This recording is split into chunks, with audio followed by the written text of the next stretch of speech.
మార్చి మాసం ఆఖరి ఆదివారపు దినమైన ఈ 30వ తేదీ ఉదయకాల సమయంలో జీవము కలిగిన దేవాది దేవుని స్తుతించడానికి, ఆరాధించడానికి, ఆయన పరిశుద్ధమైన పాద సన్నిధానంలో ఆయన మాటలు వినడానికి కూడా ఇచ్చిన దేని బిడ్డలు అందరికి కూడా నా హృదయపూర్వకమైన వందనాలు.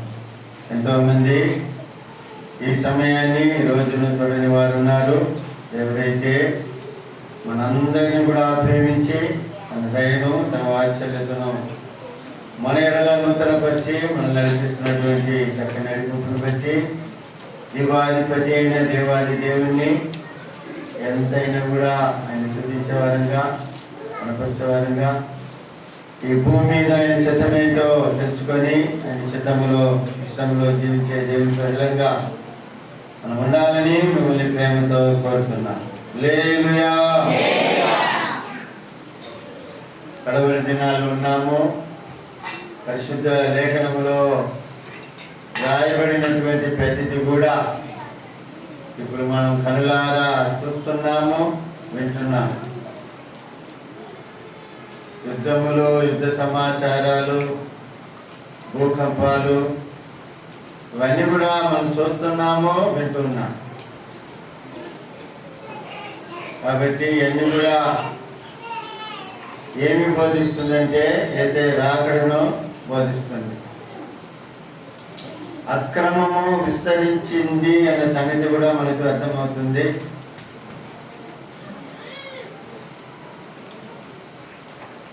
మన ఆంధ్రప్రదేశంలోనే ఒక సేవకుల్ని మరి చంపేశారని వర్తమానము. అది మేమే చెప్పింది, మా జోలికి వస్తే ఇలాగే జరుగుతుంది అన్నట్లు యవనసుడు బహిరంగంగా మరి మాట్లాడుతుంది. ఇంకా కొంతమంది ఫేస్బుక్లలో స్త్రీలతో సహా ఓపెన్ మాట్లాడుతున్నారు. మరి ఆ గవర్నమెంట్ ఏం చేస్తుందో మనకు తెలియలేదు. అయితే ఇవన్నీ కూడా మనకి ఏం బోధిస్తుందంటే కడవరి దినాల్లో మనం ఉన్నామనే సంగతిని మనకు తెలియపరుస్తుంది. కాబట్టి నేను పిల్లరా కడవరి దినాలు ఉన్నాం కాబట్టి, దేవుని రాకడ దినాల్లో మనం ఉన్నాం కాబట్టి మన జీవితాలను బలపరుచుకొని యేసయ్య రాకడలో మనము ఎత్తబడే సంఘముగా, ఆయన రాకడకు సిద్ధపడే సంఘముగా ఉండాలని మిమ్మల్ని ప్రేమతో కోరుతున్నాం. హల్లెలూయా. దేవుని వాక్యాన్ని చదువుకున్నాం. పరిశుద్ధ గ్రంథంలో నుంచి కొన్ని నిమిషాలు దేవుని వాక్యాన్ని మనం ధ్యానం చేసుకున్నాం. ఆదివారము మనకు వచ్చే నెల మొదటి ఆదివారం పరిశుద్ధ ఆరాధన ఉంటుంది, పరిశుద్ధ బల్ల కూడా ఉంటుంది.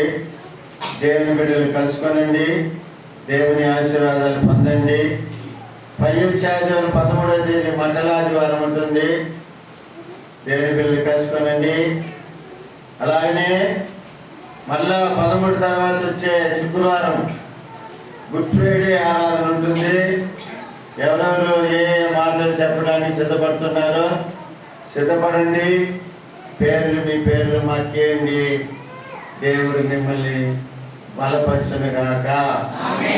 అలాగనే శనివారం 19వ తేదీ నైట్ ప్రార్థన ఉంటుంది. 20వ తేదీ ఈస్టర్ ఆరాధన పగలు 10:30 పైబడి ఉంటుంది. దేవుని బిడ్డలు కలుసుకొనండి, దేవుని ఆశీర్వాదాలు పొందండి. 20వ తేదీ ఎవరికైనా బాప్తిసం ఇవ్వాలి, మేము తీసుకుంటాము, మారు మనసు పొందాము, ఇది మొదలుకొని ప్రభు కొరకు జీవిస్తాము అని తీర్మానం చేసుకున్న వాళ్ళకి బాప్తిసం ఇవ్వడానికి సిద్ధంగా ఉన్నాము. సిద్ధపడండి, మీ పేర్లు కూడా మాకు ఇవ్వండి. దేవుడి మిమ్మల్ని బలపరచును గాక. ఆదివారం ఉదయకాల సమయంలో సండే స్కూల్ జరుగుతుంది. దేవుని బిడ్డలు మీ పిల్లల్ని పంపించండి. అలాగనే సాయంకాలం సమయంలో యూత్ మీటింగ్ కూడా జరుగుతుంది. యూత్ మీటింగ్కి యువత బిడ్డలందరూ కూడా కలుసుకోవాల్సిందిగా మిమ్మల్ని ప్రేమతో కోరుతున్నాము. హల్లెలూయా, హల్లెలూయా. ఎఫెసీయులకు రాసిన పత్రిక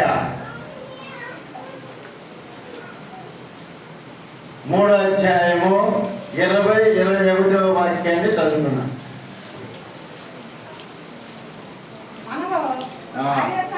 తన శక్తి చొప్పున మనము అడుగు వాటన్నిటికంటేను ఊహించు వాటన్నిటికంటేను అత్యధికముగా చేయ శక్తి గల దేవునికి క్రీస్తు మూలముగా సంఘములో తరతరములు సదాకాలము మహిమ కలుగును గాక. ఆమేన్. హల్లెలూయా. ఏంటి బిడ్డలారా, పౌలు సౌలుగా ఉన్న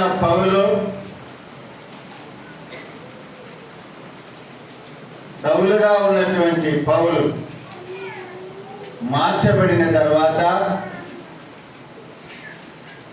యేసే రక్షకుడు అన్న సంగతి తెలుసుకున్న తర్వాత ఆలస్యం చేయకుండా దేవుని సువార్త బహిరంగముగా ప్రకటించడానికి ప్రారంభించాడు. అనేక ప్రాంతాలు తిరిగి యేసయ్య సంఘాలను కట్టినట్లుగా దేవుని వాక్యంలో మనం చూడగలుగుతున్నాం. పట్టణాలు సంచరించాడు. సంఘాలు స్థాపించడం జరిగింది. ఆ సంఘాలను ఒకరికి అప్పగించేది, అలాగనే దేవుని సువార్త అందించడానికి వెళ్ళేవాడు. తాను దర్శించినటువంటి సంఘాలకు, దేవుని బిడ్డలకు మళ్ళా కలుసుకునే అవకాశము లేనప్పుడు ఉత్తరాలు రాసి వాళ్ళను బలపరిచే అలవాటు అపోస్తలుడైన పౌలుకే ఉంది. ఎఫెసీయులకు రాసిన పత్రిక ఇది ఒక ఉత్తరం. ఇది ఎఫెసీలో ఉన్నటువంటి సంఘ బిడ్డలకి అనేకమైనటువంటి విషయాలు రాస్తూ ఈ చదవబడినటువంటి మాట కూడా తెలియపరచడం మనం చూడగలుగుతున్నాం. హల్లెలూయా.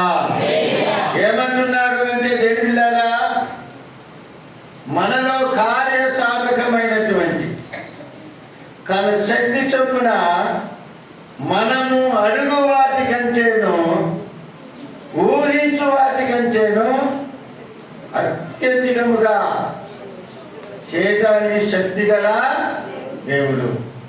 హల్లెలూయా. ఈ దేవుడు ఎటువంటి వాడు, ఎటువంటి శక్తి కలిగిన వాడు, ఎటువంటి ప్రేమ కలిగిన వాడు, ఎటువంటి త్యాగము కలిగిన వాడు, ఎటువంటి మేలులు చేయగలిగినటువంటి వాడన్న సంగతిని ఈ పౌలు అనేకమైన పత్రికలలో రాస్తూ ఉన్నాడు. అందులో ఒక మాట ఏమిటంటే, దేవులారా, మనము అడుగు వాటికి అన్నిటికంటేను, అంతేనా, అడుగు వాటికి అన్నిటికంటేను ఊహించు వాటికి అన్నిటికంటేను అత్యధికముగా చేయగలిగిన శక్తి కలిగిన దేవుడు. హల్లెలూయా, హల్లెలూయా. మనం ఒకటి అడుగుతున్నాం అనుకోండి, మనం అడుగు వాటికన్నిటికంటేను మనం ఒకటి ఊహిస్తున్నాం అనుకోండి, మనం ఊహించు వాటికన్నిటికంటేను అత్యధికముగా చేయగలిగిన శక్తి కలిగిన దేవుడు యేసే అని చెప్పి ఈ పౌలు తెలియపరుస్తున్నాడు. ఆమేన్, హల్లెలూయా. యేసేని గురించి చాలా మందికి తెలియదు, నమ్మిన వాళ్ళకి కూడా తెలియదు. నమ్మినామంటారు కానీ నమ్మిన వాళ్ళు కూడా తెలియదు. అందుకని ఒక బాధ వచ్చినప్పుడు, ఒక కష్టం వచ్చినప్పుడు, ఒక ఇబ్బంది వచ్చినప్పుడు దేవులారా వాళ్ళు ఏడుస్తూ ఉంటారు, అంగలాడుస్తూ ఉంటారు. బాధపడుతూ ఉంటారు.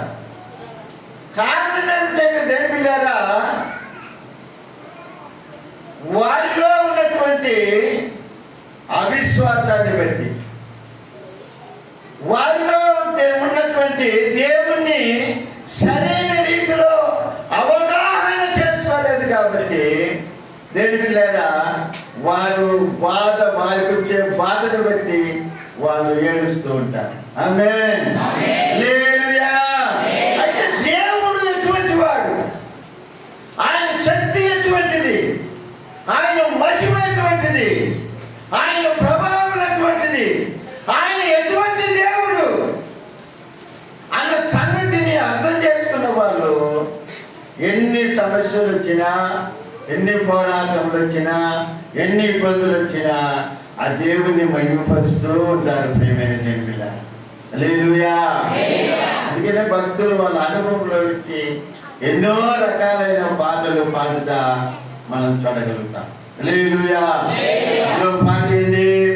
నువ్వు ఉంటే నాకు చాలు యేసయ్యా, నీ వెంటే నేను ఉంటానేసయ్యా, నీ ఉంటే నాకు చాలు యేసయ్యా, నీ వెంటే నేను ఉంటానేసయ్యా, నీ మాట చాలయ్యా, నీ తోడు చాలయ్యా,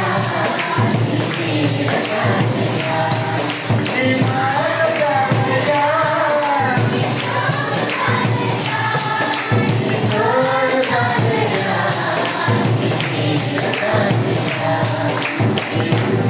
నాకు చాలు యేసయ్యా,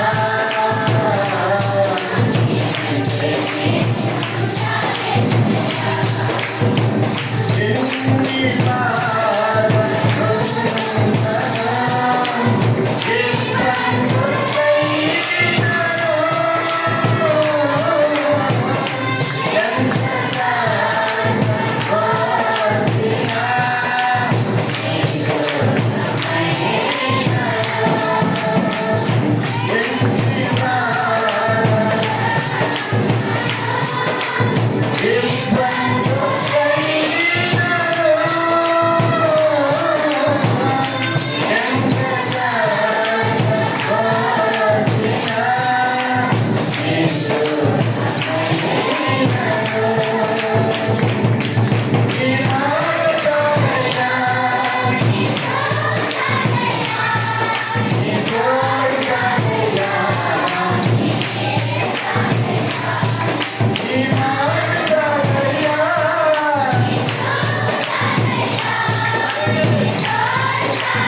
వాటికన్నిటికంటే, ఊహించు వాటికన్నిటికంటే అత్యధికముగా చేయగలిగిన శక్తి కలిగిన దేవుడు యేసయ్య. ఆమేన్.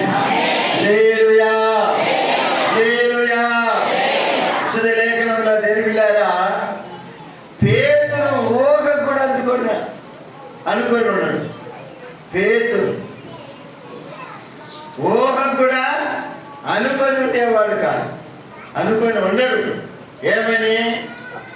2 పడవలు నిండేటట్లుగా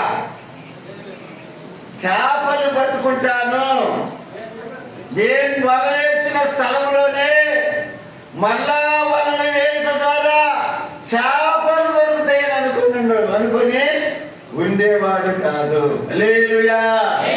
యేసయ్య చెప్తున్నాడు, వలను వేయి, ఈ స్థలానికి తీసుకుపోయి వలె అంటుంటే రాత్రంతా కూడా అదే ప్రాంతం వేసినాము, అక్కడే వదిలేసినాము, రాత్రంతా కూడా మాకు నిద్ర లేదు, రాత్రంతా కూడా ప్రయాసపడినాము, నీకంటే మాకు ఈ సముద్రం అలవాటు,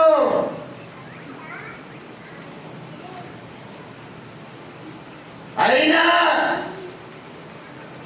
నువ్వు చెప్పినావు కాబట్టి మేము వేస్తున్నాం. హల్లెలూయా. వలలు వేసిన స్థలంలోనే వలలేసినాడు. ఇప్పుడు దేని పిల్లారా, 2 పడవలు నిండేంత వరకు నిండే తట్టుగా దేని పిల్లారా చేపలు ఆ వలలో పడిపోయింది. ఆమేన్. హల్లెలూయా. పేతురు తన లైఫ్లో అనుకొని ఉన్నాడు దేని పిల్లారా. ఊహించు వాటికంటేను, అడుగు వాటికంటేను అత్యధికముగా చేయగలిగిన శక్తి యేసయ్య దగ్గర ఉంది. ఆమేన్. హల్లెలూయా. అంటుండనే పాపాత్ముని నన్ను వదిలిపెట్టి పోవద్దండి. నీకు విరోధంగా అంటే నీకు నువ్వు చెప్పిన మాటకు నేను ఒక్కరాకి అర్థం మాట్లాడినా, మన భాషలో చెప్తున్నా, కాబట్టి నన్ను వదిలిపెట్టి పో, నేను పాపాత్ముని అని అంటాడు పేతురు. హల్లెలూయా, హల్లెలూయా. దేని బిడ్డలారా, నువ్వు దేవుని బిడ్డవైతే, దేవుని అడుగుజాడలో జీవించే దేవుని బిడ్డవైతే, దేవుని విశ్వాసం ఇచ్చిన దేవుని బిడ్డవైతే భయపడగాదు, దేవుడు నీకు కూడా మేలు చేస్తాడు. ఆమేన్. హల్లెలూయా. నువ్వు అనుకోని గడిలో దేవుడు ఆ మేలు నీ మీదకి రప్పిస్తాడు. ఆమేన్. హల్లెలూయా. ఒక మంచి మేలు మీకు కలుగును గాక.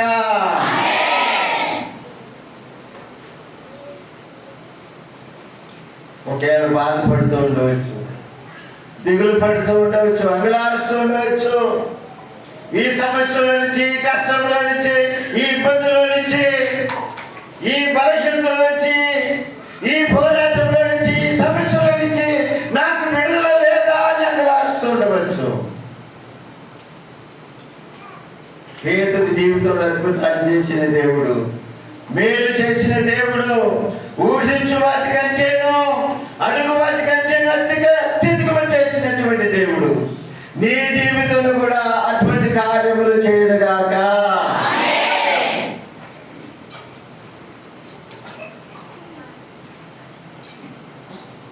వాళ్ళని పిగిలిపోయేటట్టుగా అయిందమ్మా.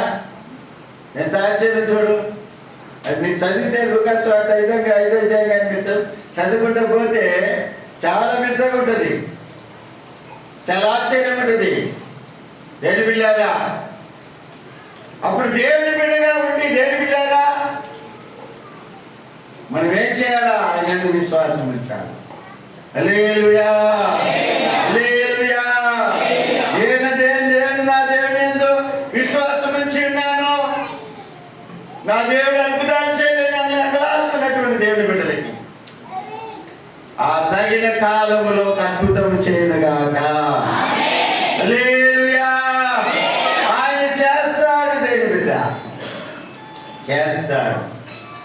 మనం అడుగు వాటికన్నిటికంటేను ఊహించు వాటికన్నిటికంటేను అత్యధికముగా శక్తి కలిగిన దేవుడు మన దేవుడు. ఆమేన్.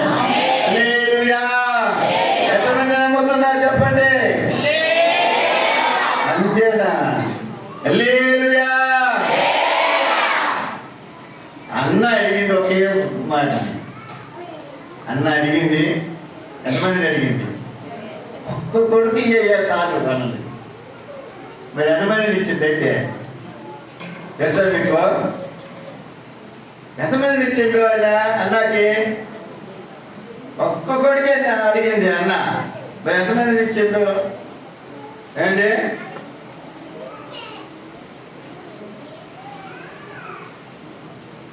చదవండి. సమయాలు కింద 2 వచ్చాయి.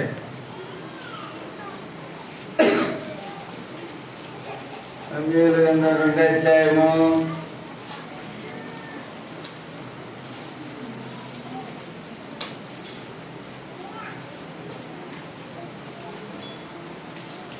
ఇరవై వాక్యం చదవండి.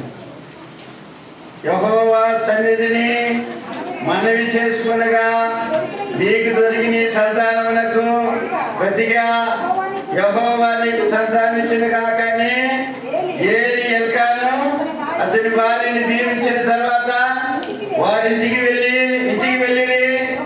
యెహోవా అన్నాను దర్శింపగా ఆమె గర్భవతి అయి అమ్మా 3 కుమారులను 2 కుమార్తెలను కనెను. హల్లెలూయా, హల్లెలూయా. పుత్రాలైన అన్న ఒక్క కుమారుని వేయాలని అడగలాచిందామా. తన హృదయాన్ని దేవుని సభలో కొమ్మరించింది. ఆమె అడిగింది ఒకటి.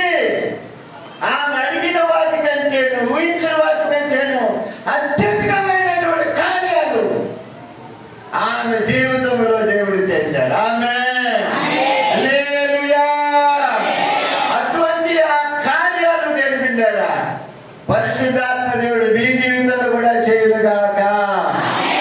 ఏ కొనుగుతో ఉన్నారో, ఏ కొంతతో ఉన్నారో, ఏమైతే ఎదురు చూస్తున్నారో మీరు అడుగు వాటి కంటేను ఊహించు వాటి కంటేను అత్యధికమైన కార్యాలు మీ జీవితంలో జరుగుడుగాక. చెప్పండి పక్కన చేస్తాడు ఆయన. ఆయనకంత శక్తి ఉంది.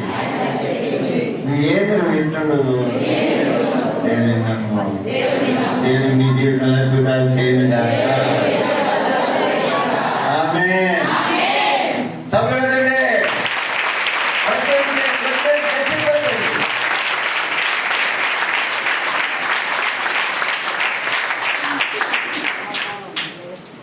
ఆయన అద్భుతాలు చేసే దేవుడు, మహేశ్వరి కార్యాలు చేసే దేవుడుగా ఉన్నాడు. ప్రియమైన దేవుని సంగమా, కాబట్టి ఆయన నమ్మిక వచ్చు. ఆయనకు సోటి, ఒక మాట చెప్పాలంటే సోటి ఆయనకు స్థలమే.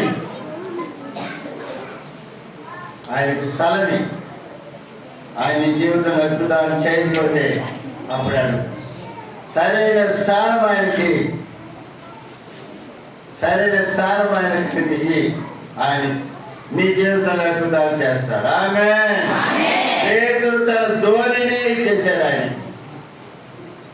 పేతురు తన ధోనినే ఇచ్చేశాడు. ఆ ధోనిలో కూర్చొని ఆయన వచ్చిన జనసముఖానికి ప్రసంగం చేశాడు. హల్లెలూయా, హల్లెలూయా. ధోని ఇచ్చేసి పక్కన నిలబడుకున్న వాళ్ళలో బాగు చేసుకుంటున్నాడు, శుభ్రం చేసుకుంటున్నాడు.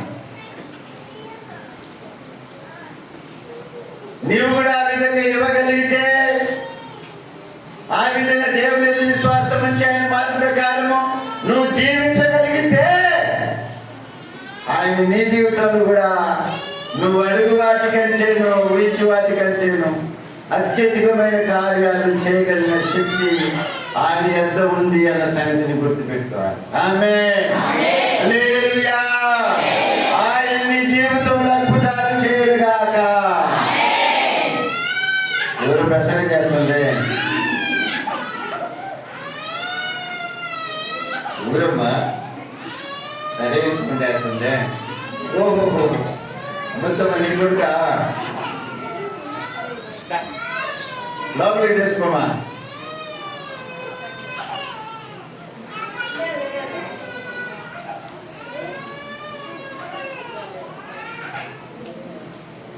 ఆశ్రయ దుర్గ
ఎస్తేరు గ్రంథంలో ఒక కార్యము మొర్దెకై విషయంలో జరిగింది. హామానుకు మొర్దెకై అంటే ఇష్టం లేదు. మొర్దెకై వంశాన్ని నాశనం చేయాలని ఒకవైపు ఐడియా చేసుకుంటూ ఉన్నాడు. దాని విషయంలో ఒకసారి రాజు దగ్గర ఆ సంతకం తీసుకోవాలని వచ్చాడు. వస్తున్నాడు రాత్రి. ఆ రాత్రి చూసి రాజుకు నిద్ర పట్టల.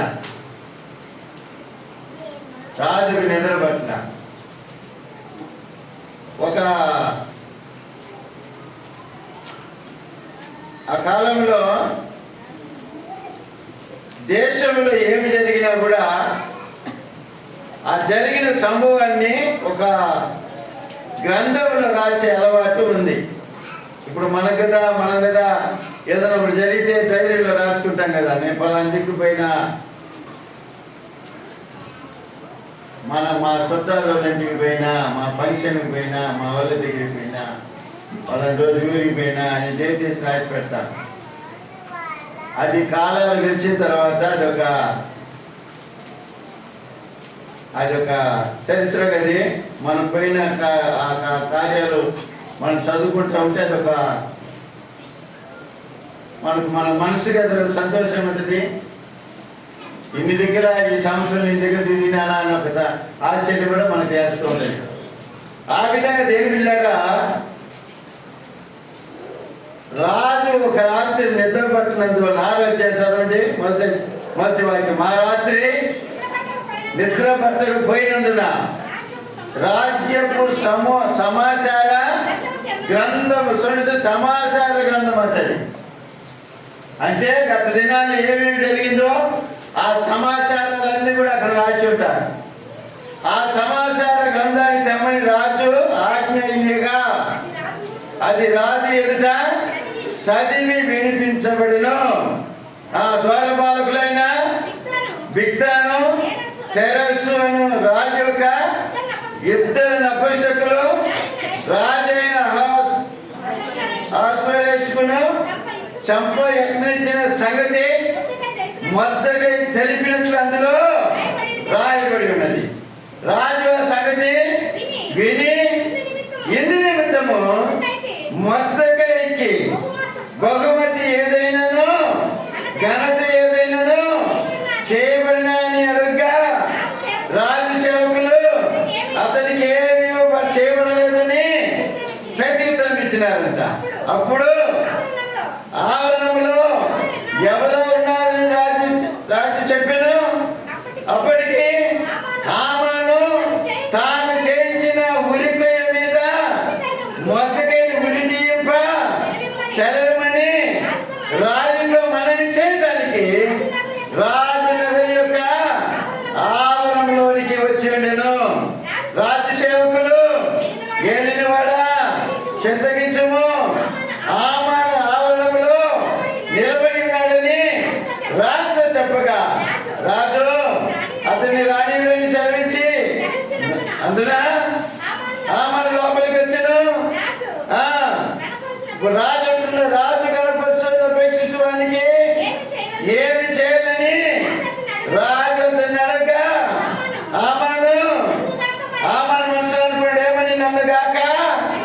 మరి ఎవరిని రాజు గణపరచుని అపేక్షించినని తనలో తాను అనుకొని రాజుతో ఎట్లా అన్నాడంట. ఏమని? రాజు గణపరచుని అపేక్షించడానికి తగినది ఏమనగా రాజు ధరించుకుని రాజవస్త్రములను, రాజు యొక్క గుర్రమును రాజు తన తల మీద ఉంచుకొను రాజ కిరీటమును ఒకటి తీసుకొని రాగా గనులైన రాజు యొక్క అధిపతులలో ఒకడు ఆ వస్త్రములను ఆ గుర్రమును పట్టుకొని రాజు గణపరిచి అపేక్షించడానికి ఆ వస్త్రమును ధరింపజేసి ఆ గుర్రం మీద అతనెక్కించి రాజవీధులు అతన్ని నడిపించు రాజు గణపరిచి అపేక్షించడానికి ఈ ప్రకారం చేయగలనని అతని ముందర చాటింపవలను. అందుకు రాజు ఏమంటుండో, నువ్వు చెప్పిన ప్రకారమే శీఘ్రముగా ఆ వస్త్రములను ఆ గుర్రమును తీసుకొని రాజు కొమ్ము మీద కూర్చున్న యోధుడైన మొర్దెకైకి అలాగనే చేయమన్నాడు. హల్లెలూయా, హల్లెలూయా. మొర్దెకైని ఉరి తీయాలని ఉరి కొమ్ము చేయించి సంతకం కోసం పోతే అదేం జరిగింది? మొర్దెకైని గణపరచలేదు. మొర్దెకై వచ్చేసి రాజుకి ఒకసారి ఉపకారం చేశాడు కాబట్టి మొర్దెకైకి సన్మానం చేయలేదు. చేసిందా చేయలేదని కనుక్కొని ఆ సమయంలో సంతకం కోసం వచ్చినటువంటి హామాను దగ్గర అడిగినప్పుడు రాజు కనపరచవాన్ని ఎలా చేయాలా, ఎలా కనపరచాలంటే తాను కాకుండా ఎవరికి లేదని అనుకొని తన మనసులో ఉన్న ఆశ అంతా కూడా బయటపెట్టింది. అది ఎవరికి చేయమని చెప్పింది చివరికి రాజు? ఎవరికి చేయమన్నాడు? అమ్మ ఏంటంటా? హల్లెలూయా. ఎవరు చేయమన్నాడు? అది హామానుకి చేయమన్నాడు. ఆమేన్. హామాను అనుకొని ఉంటాడా? ఊహించుకొని ఉంటాడా? హల్లెలూయా. తన లైఫ్లో అనుకుని ఉండేవాడుగా. అంటే దేవుని కార్యలాగేది ఉంటుంది. ఆమేన్. భయపడగాక దేవుని బిడ్డ.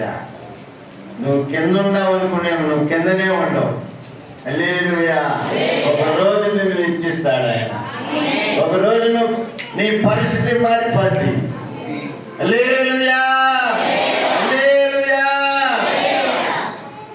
లోకులు అంటా ఉంటారు, లోకంలో మన వాళ్ళు పెద్దలు అంటా ఉంటారు, నవీనా నాకు కట్టేనయ్యా, నవీనా నాకు పండుతుంది అంటారు. ఏమండి? దానికంటే ఇందులో బలం ఉంది, ఇందులో శక్తి ఉంది. ఆ శక్తిని పరిస్థితులు మారుతుంది. నీ దరిద్రాన్ని పోగొట్టడానికి ఇందులో ఉండే బలం చాలు. హల్లెలూయా. ఈ పరిస్థితులను స్థానమార్గం చేయడానికి ఈ వాక్యంలోనే బలము చాలు. ఈ యేసయ్య చాలు. ఆ యేసయ్య నీ జీవితంలో అద్భుతాలు చేయడుగాక.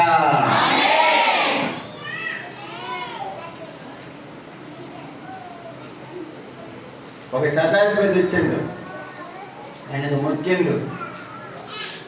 మొక్కి, అయ్యా నా పనివాడు ఈ మా ఇంట్లో బాగా లేకుండా ఉన్నాడు,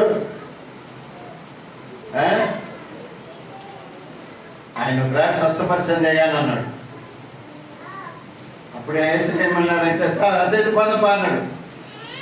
అదైతే పదపా, ఇంటికి పదపా అని అంటే ఆయన ఏమంటుండో, అయ్యా నా ఇంటికి నువ్వు వచ్చేదానికి నేనంత యోగ్యుడే కాదు, నువ్వు ఈ నుంచి ఒక మాట చెప్పాను అన్న, నా పనివాడు స్వస్థపరుస్తాడు, బాగుపడతాడని చెప్పాడు. వాస్తవమే, కాదండి. యేసయ్య కూడా అతని విశ్వాసం తెచ్చి మెచ్చుకున్నాడు. అయితే నేను చెప్పాల్సిన కార్యం ఏంటంటే, దేని పిల్లారా, ఆ యేసయ్య ఇంటికి వస్తానన్నప్పుడు ఆయన కానీ ఇంటికి తీసుకొని పోయి ఉంటే ఆయన జీవితంలో ఒక మార్పు వచ్చిండేది, ఆయన కుటుంబంలో కూడా ఒక మార్పు వచ్చి ఉండేది. ఇప్పుడు ఆమె ఉండి నువ్వు మాట మాత్రం పంపించము, నా పనివాడు స్వస్థపరుస్తాడన్నప్పుడు ఆ పనివాడికి ఏం కానీ జరిగింది, కానీ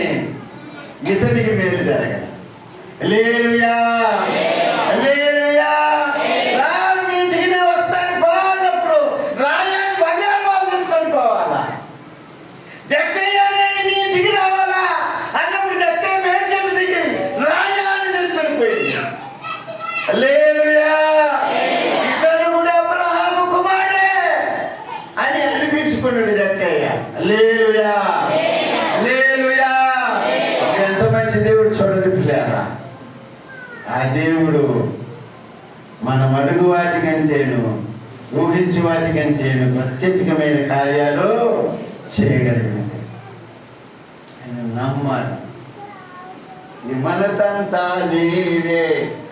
ఈ మనసంతా ఎవరికి ఇవ్వాలా? దేవునికి ఇవ్వాలా. ఆ దేవునికి ఇస్తే దేవుడు మనల్ని అంగీకరిస్తాడు. ఆమేన్.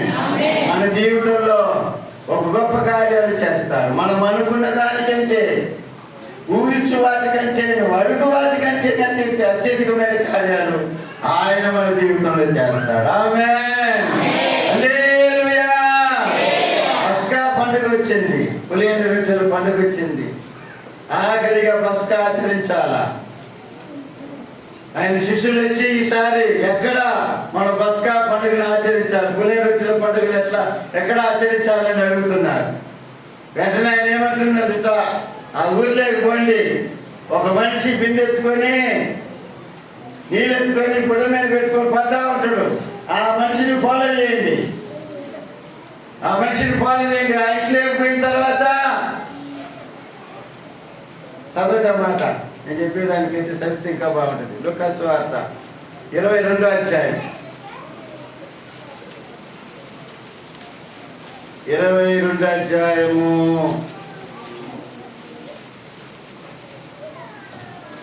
7 నుంచి చదవండి. పస్కా పశువుని వధింపవలసిన పులిని రొట్టెల దినములాగా యేసు పేతురుని యోహాను చూసి, మీరు వెళ్ళి మన భుజించుటకై పస్కాని మన కొరకు సిద్ధపరచుడని వారిని పంపాను. వారు మేము ఎక్కడ సిద్ధపరచుకొచ్చున్నామని ఆయన అనగా, ఆయన ఇదిగో మీరు పట్టణంలో ప్రవేశించినప్పుడు నీళ్ళ కుండ మోసుకొని పోచున్నా ఒకడు మీకు ఎదురుగా వచ్చును. అతడు ప్రవేశించి ఇంటిలోనికి అతని వెంట వెళ్ళి, నేను నా శిష్యులతో కూడా పస్కాను భుజించుటకు విడిది గది ఎక్కడని బోధకుడు నిన్ను అడుగుచున్నాడని ఇంటి యజమానితో చెప్పమన్నాడు. అతడు సామాగ్రి గల యొక్క గొప్ప మేడగది మీకు చూపించును, అక్కడ సిద్ధపరచుడని వారితో చెప్పాను. వారు వెళ్ళి ఆయన తమతో చెప్పినట్లు కనుగొని పస్కాను సిద్ధపరిచారంట. ఇక్కడ ఉండే మాట ఏంటంటే తెలిపిల్లారా, బోధకుడు అడుగుతున్నాడు, ఎక్కడ మీ ఇంటిలో పస్కాను పూజించడానికి విడిది ఎక్కడని బోధకుడు అడుగుతున్నాడని అడిగినప్పుడు అతడు దేని పిల్లారా, సామాగ్రి గల ఒక గొప్ప మేడగది చూపించినారంట దేని పిల్ల. హల్లెలూయా. సామాగ్రి అని తెలుగులో ఉంది దేని పిల్లారు. ఇక్కడ ప్రత్యేకత సామాగ్రి అని ఇక్కడ తెలుగు బైబిల్లో రాయబడింది. తమిళ్లో ఏమని రాయబడిందంటే, తమిళ బైబిల్లో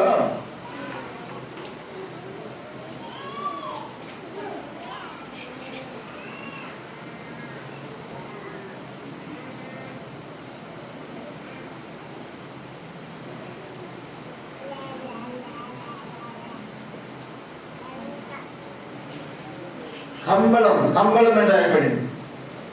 కంబలం అంటే ఒక ముఖ్యమైనటువంటి ఒక పెద్ద అధికారి వచ్చినట్లయితే మన దేశానికి, ఇప్పుడు మనిషి పేరేంటి, అమెరికన్ ఉండే పేరేంటయ్యా, ట్రంప్, డొనాల్డ్ ట్రంప్. ఆ ట్రంప్ కానీ వస్తే ప్లేన్లో దిగొచ్చేటప్పుడు అక్కడి నుంచే ఎర్ర కంబలం ఒకటి పరుస్తారు, ఎర్ర ఉంటుందని. అది పెద్ద పెద్దోళ్ళని కనపరచడానికి పరిచేది అన్నమాట. అది పెద్దోళ్ళని ఆయన కాలెక్కేంత వరకు ఆ విమానంలో నుంచి కాలు కాడికి వస్తుంది అన్నమాట. అది అంత పొడుగు. ఆ ఎర్ర కంబలంలో కూడా ఆయన నడిచి వస్తాడు. ఆ కంబలం అంటారు తమిళ్లో, తెలుగులో ఏమంటారు నాకు తెలియదు. కంబలమేనా అంటే అంత విలువ కలిగినటువంటి ఆ మేడ గదిలో ఆ సామాగ్రి కలిగిన ఆ కంబలం ఉన్నట్టు పరచబడిన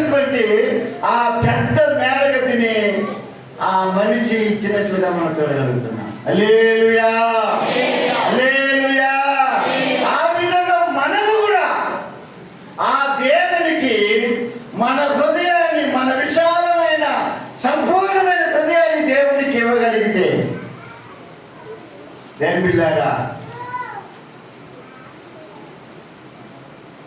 ఇవ్వగలిగితే మనం అడుగు వాటికంటేనో ఊహించు వాటికంటేనో అత్యధికముగా చేయగలిగిన శక్తి ఆయన దగ్గర ఉంది. ఆమేన్, హల్లెలూయా, హల్లెలూయా.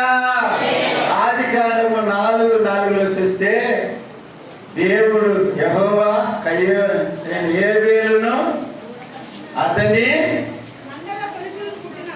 అమ్మా ఆదికాండం 4:4 చదవండి.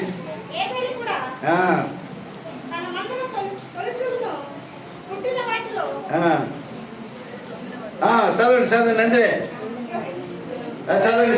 ఏబేలు కూడా తన మందలో తొలిచూలున పుట్టిన వాటిలో కొరిగిన వాటిని కొన్ని తెచ్చను. యెహోవా ఏబేలును అతని అర్పణను లక్ష్యపెట్టాడు. సార్ చూడండి, దేవుని బిడ్డలారా, రెండో మాట ఏంటంటే యెహోవా ఏబేలును అతని అర్పణను లక్ష్యపెట్టాడు.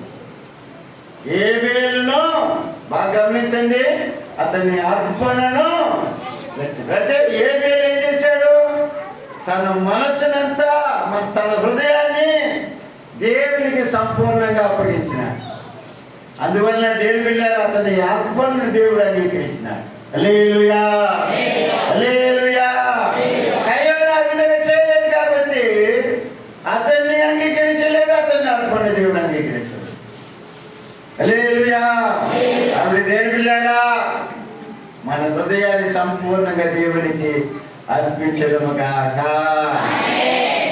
మనస్సు దేవుని బిడ్డలారా, నువ్వు దేవునికి సంపూర్ణంగా ఇవ్వగలిగితే, నువ్వు అడుగు వాటికంటేను ఊహించు వాటికంటేను అత్యధికముగా చేయగలిగిన శక్తి ఆయన దగ్గర ఉంది. ఆమేన్. ఆ దేవుడు నిన్ను దీవించును గాక. అలా ప్రార్థన చేస్తున్నాం. ప్రభు యొక్క బిడ్డలారా, మన సోదరుడు అంతైనా కూడా జ్ఞాపకం చేసుకోండి. ప్రార్థనలో మన సంవత్సరంలో ప్రభుత్వ బిడ్డలు మరియు పల్లెపు ఆశీర్వాదం సోదరి చిత్తూరమ్మ గారి పెద్ద మనవుడికి ఈరోజు పుట్టినరోజు. వాళ్ళ కుమార్తె పెద్ద కొడుకు ప్రార్థన చేయండి. దేవుడు గొప్ప కార్యం చేయడం ప్రార్థన ఆశీర్వాదాలు అయిన తర్వాత మధ్యలో సగడి స్వార్థము ప్రత్యేకమైన పాట పడతారు. మరి ఈ పలహారం మనం చేస్తాం. మా మధ్యలో పెద్దలు వ్యవసాయం ప్రార్థిస్తారు.